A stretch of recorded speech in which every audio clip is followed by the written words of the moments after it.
नमस्कार साथियों।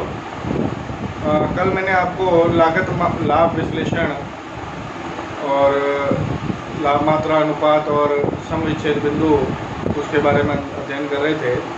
2 पॉइंट मैंने आपको बताए थे। एक तो बताया था अंशदान कॉन्ट्रीब्यूशन, उसके फॉर्मूले भी कुछ बताए थे आपको, ठीक है ना। और एक लाभ मात्रा अनुपात पीवी रेशियो, इनके फॉर्मूले एक बार रिपीट कर लेते हैं हम। कंट्रीब्यूशन का फॉर्मूला आपको क्या बताया था? Contribution is equal to sales minus variable. Contribution का फॉर्मूला क्या था? और या एक और फॉर्मूला बताया था आपको, फिक्स्ड कॉस्ट प्लस प्रॉफिट भी हो सकता है। इसी तरह से पीवी रेशियो का फॉर्मूला क्या बताया था?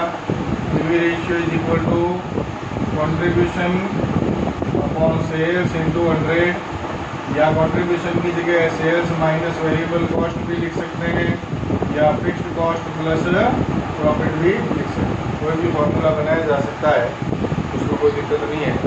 अब इन्हीं के बेस पे कुछ फॉर्मूले और बन सकते हैं।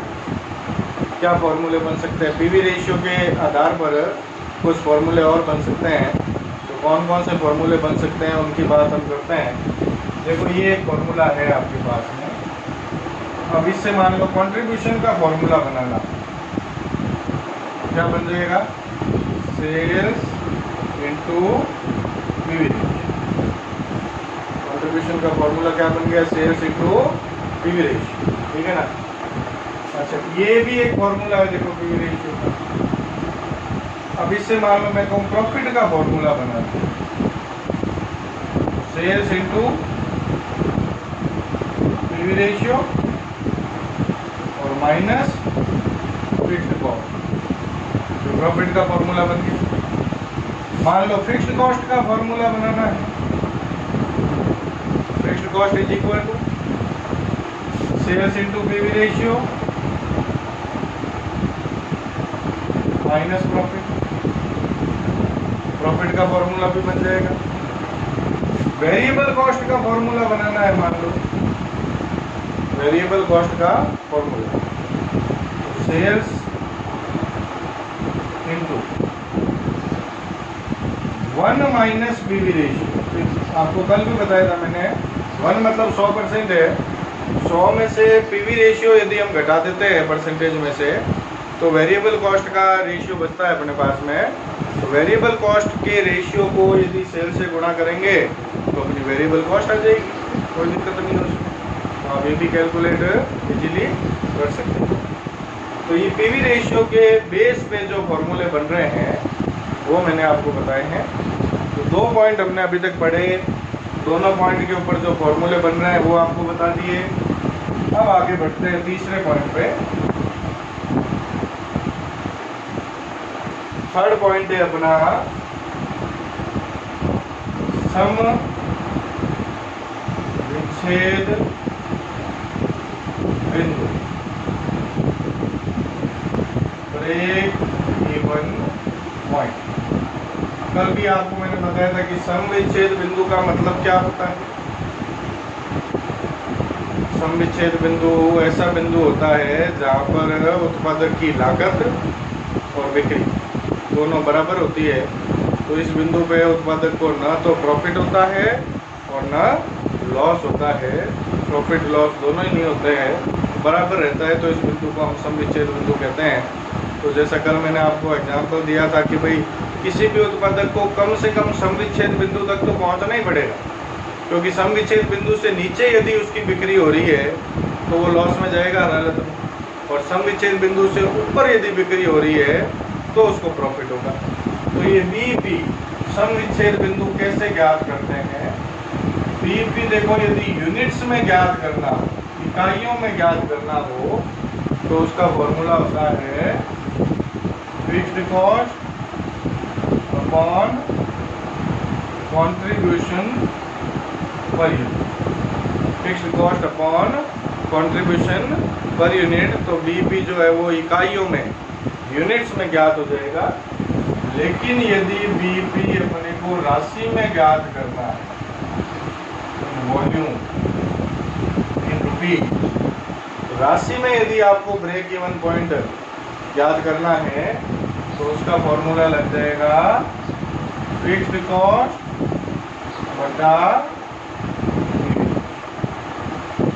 तो इससे बीपी राशि में ज्ञात हो जाएगा, ठीक है ना। अच्छा, बीपी पे तो आपको पता है कि बीपी कौन से बिंदु को कह रहे हैं हम, जहाँ पे हमारी लागत और बिक्री मूल्य दोनों क्या होंगे, बराबर होंगे। लेकिन आपको केवल बीपी पे सेल्स नहीं करनी है, आपको कुछ लाभ भी कमाना है, और लाभ की राशि मान लो आपने तय कर ली, तो आपसे यदि पूछा जाए कि इतने रुपए का लाभ कमाने के लिए कितनी बिक्री करनी पड़ेगी, तो उसका फॉर्मूला भी बीईपी के बेस पे बन जाएगा। कितनी बिक्री करनी पड़ेगी मतलब रिक्वायर्ड सेल, कितनी बिक्री करनी पड़ेगी, इसका मतलब क्या हुआ, रिक्वायर्ड सेल्स। तो रिक्वायर्ड सेल का फॉर्मूला कैसे बनेगा, फिक्स कॉस्ट को तो कवर करना ही है अपने को, प्लस कुछ प्रॉफिट भी कमाना है, प्लस डिजायर्ड प्रॉफिट, जितना लाभ कमाना है उतना लिख देंगे, और अपॉन में कंट्रीब्यूशन पर यूनिट यदि लिखते हैं हम, तब तो रिक्वायर्ड सेल्स किस में आ जाएगी, यूनिट्स में आ जाएगी। और यदि हमें रिक्वायर्ड सेल्स वॉल्यूम में ज्ञात करनी हो, राशि में ज्ञात करनी हो, तो फिक्स्ड कॉस्ट प्लस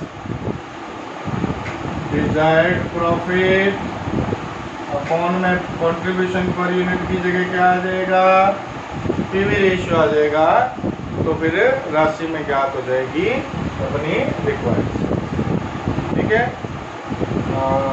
ये आपके बीपी के बेस पे जो फॉर्मूले बन रहे हैं, एक तो बीपी कैलकुलेट करने के फॉर्मूले, और एक लाभ की राशि स्थिर कर दी जाए कि भाई इतना लाभ हमें कमाना है, तो उतना लाभ कमाने के लिए कितनी बिक्री करनी पड़ेगी, उसकी राशि जो है वो इस तरह से ज्ञात, ठीक है। तो तीसरा पॉइंट था समविच्छेद बिंदु, वो हमने कवर किया। चौथा पॉइंट है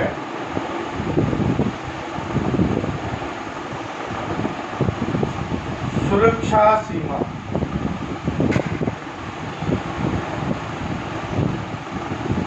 मार्जिन ऑफ सेफ्टी। सुरक्षा, सुरक्षा का मतलब क्या है कि व्यापारी कब सुरक्षित होगा, जब उसकी बिक्री बीपी से ज्यादा हो, क्योंकि बीपी तक तो क्या होगा, उसको न लाभ होगा न हानि, लेकिन यदि उसकी बिक्री बीपी से ज़्यादा होगी तो वो सुरक्षित हो जाएगा, लाभ कमाना स्टार्ट हो जाएगा।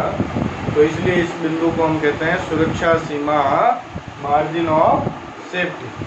तो सुरक्षा सीमा मार्जिन ऑफ सेफ्टी का फॉर्मूला क्या बनेगा, margin of safety equal to sales में से बीपी की सेल्स को घटा देंगे, मतलब बीपी की सेल्स से जितनी ऊपर सेल हो रही है वहाँ पे व्यापारी सुरक्षित हो रहा है, तो बीपी की सेल्स में से सेल्स में से बीपी घटा देंगे तो सुरक्षा सीमा ज्ञात हो जाएगी। एक और फॉर्मूला हो सकता है इसका, margin of safety equal to profit upon, इससे भी मार्जिन ऑफ सेफ्टी ज्ञात हो सकती है। तो देखो इस फॉर्मूले से हमें प्रॉफिट का एक फॉर्मूला और मिल गया। प्रॉफिट का देखो एक फॉर्मूला तो पहले मैंने आपको क्या बताया था, profit is equal to sales into PV ratio minus fixed cost. एक और मिल गया इससे, देखो profit is equal to margin of safety multiply. तो एक दूसरे से फॉर्मूले भी अटैच होते रहते हैं, बनते रहते हैं। ये कोई ज़रूरी नहीं है कि मैंने जितने फॉर्मूले बताए उससे एक्स्ट्रा नहीं बन सकते। इन फॉर्मूलों के बेस पे अलग फॉर्मूले अपने आप ही बनते जाते हैं, तो वो अपने को सारे फॉर्मूले ध्यान रखने पड़ेंगे, सारे फॉर्मूले याद करने पड़ेंगे। तो उसके बेस पे दूसरे फॉर्मूले हम अपने आप सोच सकते हैं कि भाई दूसरे फॉर्मूले और क्या बनेंगे, क्या क्या बन सकते। इसी तरह से एक जैसे फॉर्मूला बनता है, बता देता हूँ आपको। यदि आपको क्वेश्चन में सेलिंग प्राइस पर यूनिट पूछी जाए, मतलब आपको कहा जाए कि भाई व्यापारी को अपना विक्रय मूल्य प्रति इकाई कितना तय करना चाहिए, सेलिंग प्राइस पर यूनिट आपको पूछ ली जाए और बीपी आपको दे दिया जाए कि भाई इतनी इकाइयों तक बीपी जो है वो कवर हो जाता है व्यापारी का, तो इसका फॉर्मूला बनता है, देखो, fixed cost upon BP in unit, fixed cost upon BP in unit और plus variable cost per unit.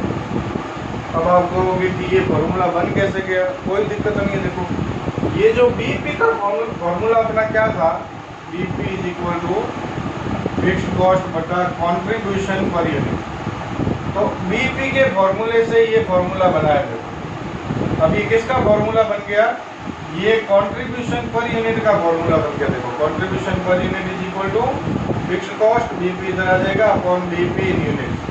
तो कंट्रीब्यूशन में यदि वेरिएबल कॉस्ट जोड़ दें, कंट्रीब्यूशन में यदि भाई सेल्स का फॉर्मूला क्या होता है, contribution sorry variable cost sales नहीं, कंट्रीब्यूशन का फॉर्मूला क्या होता है, सेल्स माइनस वेरिएबल कॉस्ट। अब ये वेरिएबल कॉस्ट इधर आ जाए तो contribution plus variable cost is equal to क्या होता है, सेल्स होता है ना।